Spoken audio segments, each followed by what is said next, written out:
কখনো না কখনো জীবনের সবচেয়ে জোরালো জিনিসগুলোই সবচেয়ে কম আওয়াজ করে। ভালোবাসা তার মধ্যেই একটা। যে মানুষগুলো আমাদের সবচেয়ে বেশি ভালোবাসে তারা প্রায়ই সেই ভালোবাসাগুলো নিয়ে সবচেয়ে কম কথা বলে, আর আমরা ভীষণ অদ্ভুতভাবেই চিৎকার করা জিনিসগুলোতেই বেশি মনোযোগ দিই। যে জোরে কথা বলে তার কথাই আগে শুনি, আর যে চুপ করে থাকে তাকে প্রায় ভুলে যাই। আজ একটু সেই চুপ করে থাকা মানুষগুলোর কথাই বলবো। তো বন্ধুরা, ধরুন আপনি সকালে ঘুম থেকে উঠলেন, মোবাইলে হাত দিলেন, তারপর নোটিফিকেশন চেক করলেন। কে মেসেজ দিল, কে লাইক দিল, কার স্টোরি দেখলাম, কার দেখলাম না, এই সব নিয়ে মাথা ঘামালেন। কিন্তু একবারও কি খেয়াল হলো বাড়িতে যিনি আপনার জন্য চা বানিয়ে রেখেছেন তিনি গত রাতে ঠিকমতো ঘুমিয়েছেন কি না? না, খেয়াল হয়নি। কারণ এটা তো রোজকারের ব্যাপার, আর এই রোজকারের ব্যাপার আমাদের ঠিক চোখে পড়ে না। আচ্ছা, একটা জিনিস ভাবুন তো, ছোটবেলায় আপনি যখন স্কুল থেকে ফিরতেন, বাড়িতে ঢুকতেই একটা প্রশ্ন শুনতেন, খেয়েছিস? রোজ সেই একই প্রশ্ন। রোজ সেই বৃষ্টি হোক, রোদ হোক, আপনার মন ভালো থাকুক বা খারাপ, প্রশ্নটা রোজ একই থাকতো। আর আপনি হয়তো বিরক্ত হয়ে বলতেন, হ্যাঁ মা, খেয়েছি। ব্যাস, এইটুকুই। এখন বড় হয়ে গেছেন, বাড়ি থেকে দূরে থাকেন হয়তো, বা বাড়িতে থাকেন কিন্তু নিজের জগতে ব্যস্ত। সেই একই প্রশ্নটা এখনও আসে, ফোনে কিংবা মেসেজে অথবা সামনাসামনি। কিন্তু এখন সেটা শুনতে আর ভালো লাগে না, তাই না? বিরক্ত লাগে, মনে হয় আবার শুরু হলো। কিন্তু বন্ধু, একবার ভেবে দেখুন তো, এই প্রশ্নটা যদি একদিন হঠাৎ বন্ধ হয়ে যায় তাহলে কেমন লাগবে? এটাই আসল সমস্যা। যে জিনিসটা আমাদের কাছে প্রতিদিন থাকে সেটাকে আমরা সারা জীবন থাকবে বলেই ধরে নিই, আর যেটা সারা জীবন থাকবেই বলে ধরে নিই সেটার মূল্য দিতেই ভুলে যায়। বাবা মায়ের ভালোবাসা ঠিক এই জায়গাতেই হেরে যায়, প্রায় বলতে গেলে রোজকার ঘটনা হয়ে যাওয়ার কারণে। এটা কোনো নতুন সম্পর্ক নয় যে হারিয়ে ফেলার ভয় থাকবে। এটা এমন একটা সম্পর্ক যেটা চিরকালীন মনে হয়, আর এই চিরকালীন মনে হওয়া জিনিসগুলোকেই আমরা সবচেয়ে বেশি অবহেলা করি। একটা হিসাব করে দেখবেন, ধরুন আপনার বয়স এখন 25 আর আপনার বাবা মায়ের বয়স 60-এর কাছাকাছি। আপনি যদি বছরে মাত্র 2বার তাদের সাথে সরাসরি দেখা করেন, আর প্রতিবার সেই দেখা করাটাকে হয় দিন 10-এর জন্য, তাহলে বাকি জীবনে আপনি তাদের সাথে হয়তো মোট কয়েকশো দিন কাটাবেন, কয়েক দশকের সম্পর্ক।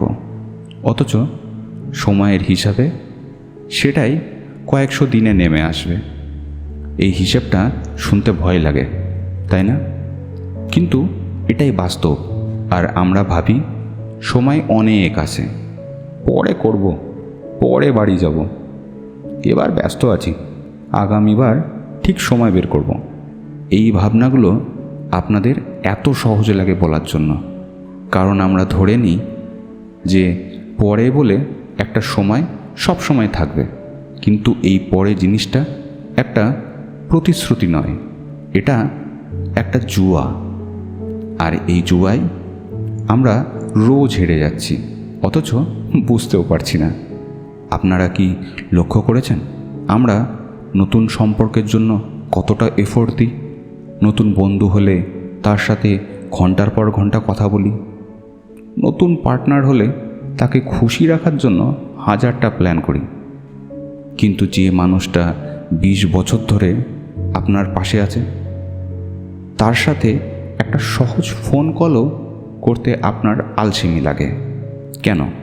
কারণ নতুন সম্পর্কে হারানোর ভয় আছে, পুরনো সম্পর্কে সেই ভয়টা নেই। আর ভয় না থাকলে আমরা এফোর্ট দিতে ভুলে যাই। বাবা মায়ের ভালোবাসার একটা অদ্ভুত বৈশিষ্ট্য আছে, এটা কখনো প্রমাণ চায় না। তারা কখনো বলবে না তুমি আমাকে যথেষ্ট সময় দাও না। তারা কখনো অভিযোগ করবে না তুমি আজকাল ফোন করো না। বরং উল্টে তারাই বলবে, আরে তুই তো ব্যস্ত থাকিস, ঠিক আছে, নিজের খেয়াল রাখিস। আর এই কথাটাই সবচেয়ে বিপজ্জনক, কারণ এই কথার আড়ালে লুকিয়ে থাকে একটা অভিমান, যেটা তারা কখনো প্রকাশ করবে না।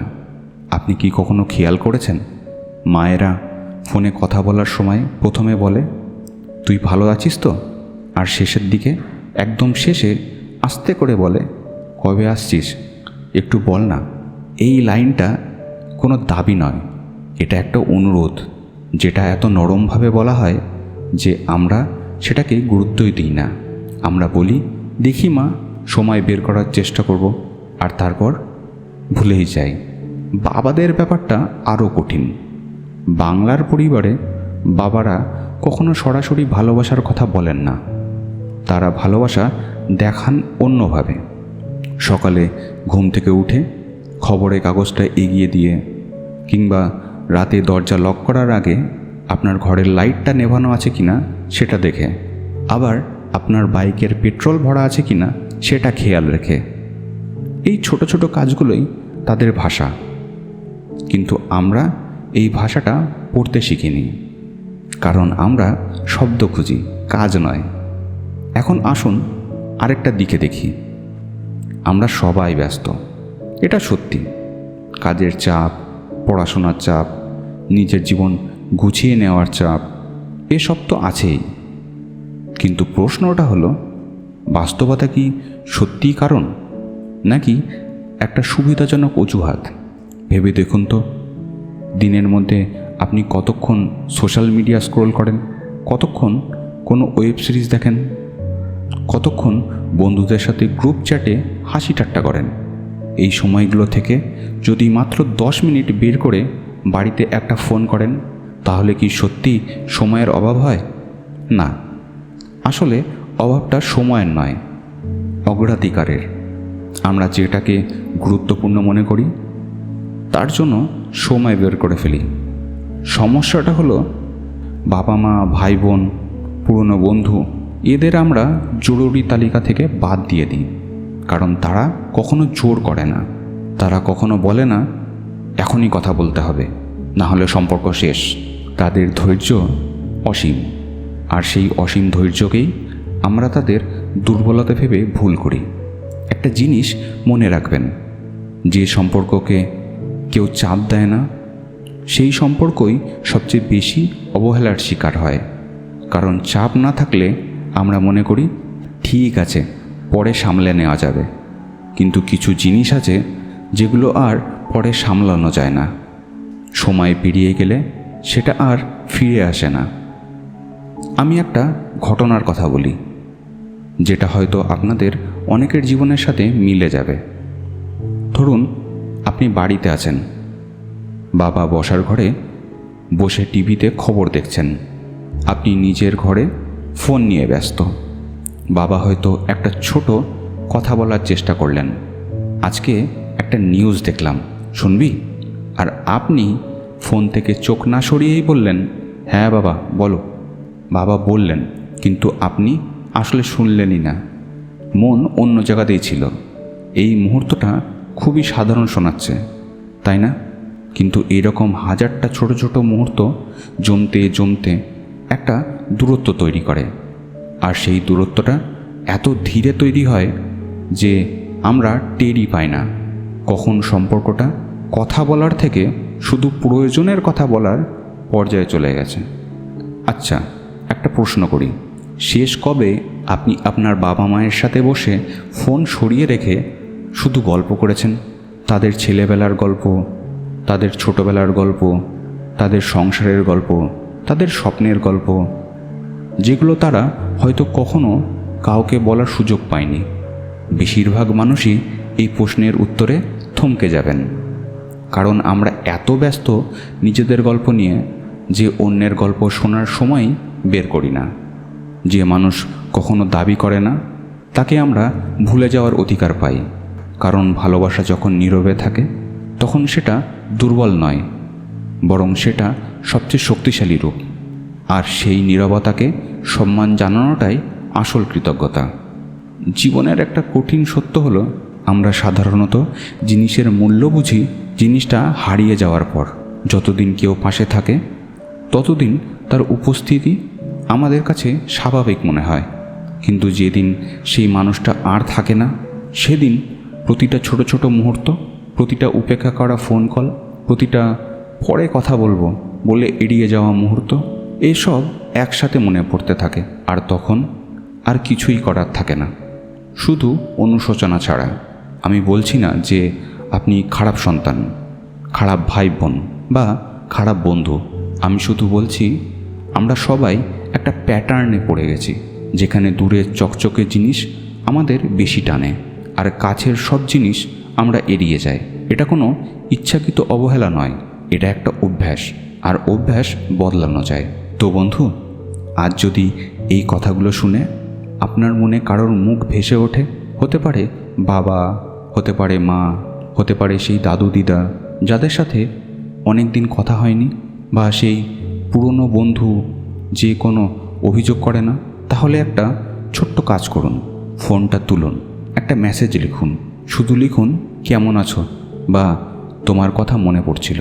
এই কাজটা করতে 2 মিনিট লাগবে, কিন্তু এই 2 মিনিট হয়তো তাদের সারাদিন ভালো করে দেবে। কারণ যারা নীরবে ভালোবাসে তাদের কাছে বড় উপহারের চেয়ে ছোট্ট এই মনে রাখাটাই বেশি মূল্যবান। এখন প্রশ্ন হতে পারে, ঠিক আছে বুঝলাম, কিন্তু করব কিভাবে?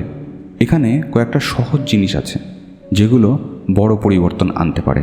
প্রথমত, একটা নির্দিষ্ট সময় ঠিক করুন। ধরুন প্রতি রবিবার সন্ধ্যায় আধ ঘন্টা শুধু বাড়ির মানুষের সাথে কথা বলার জন্য। এটাকে একটা রুটিনের মতো মনে করে ফেলুন, যেমন আপনি জিমে যাওয়া বা পড়াশোনার জন্য সময় ঠিক করা, এরকম আর কি। দ্বিতীয়ত, শোনার অভ্যাস তৈরি করুন। কথা বলার সময় শুধু নিজের কথা না বলে প্রশ্ন করুন, তোমার দিনটা কেমন গেল? তুমি কী নিয়ে চিন্তায় আছো? আজকাল তুমি কী নিয়ে ভাবছো? এই ছোট ছোট জিনিসগুলোই একজন মানুষকে বুঝিয়ে দেয় আপনি সত্যি তাকে নিয়ে ভাবছেন। তৃতীয়ত, উপলক্ষ ছাড়াই ভালোবাসা প্রকাশ করুন। জন্মদিন বা বিশেষ দিনের জন্য অপেক্ষা করবেন না। একটা সাধারণ মঙ্গলবার দুপুরে হঠাৎ মেসেজ করে বলুন, তোমার কথা মনে পড়ল, তাই জানালাম।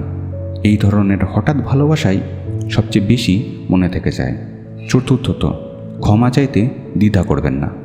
যদি মনে হয় আপনি কাউকে অনেক দিন সময় দেননি, তাহলে সরাসরি তাকে বলুন, আমি জানি আজকাল কম কথা হচ্ছে, এটা ঠিক না, আমি চেষ্টা করব বেশি সময় দেওয়ার। এই স্বীকারোক্তিটাই সম্পর্ককে নতুন করে জীবন দেয়।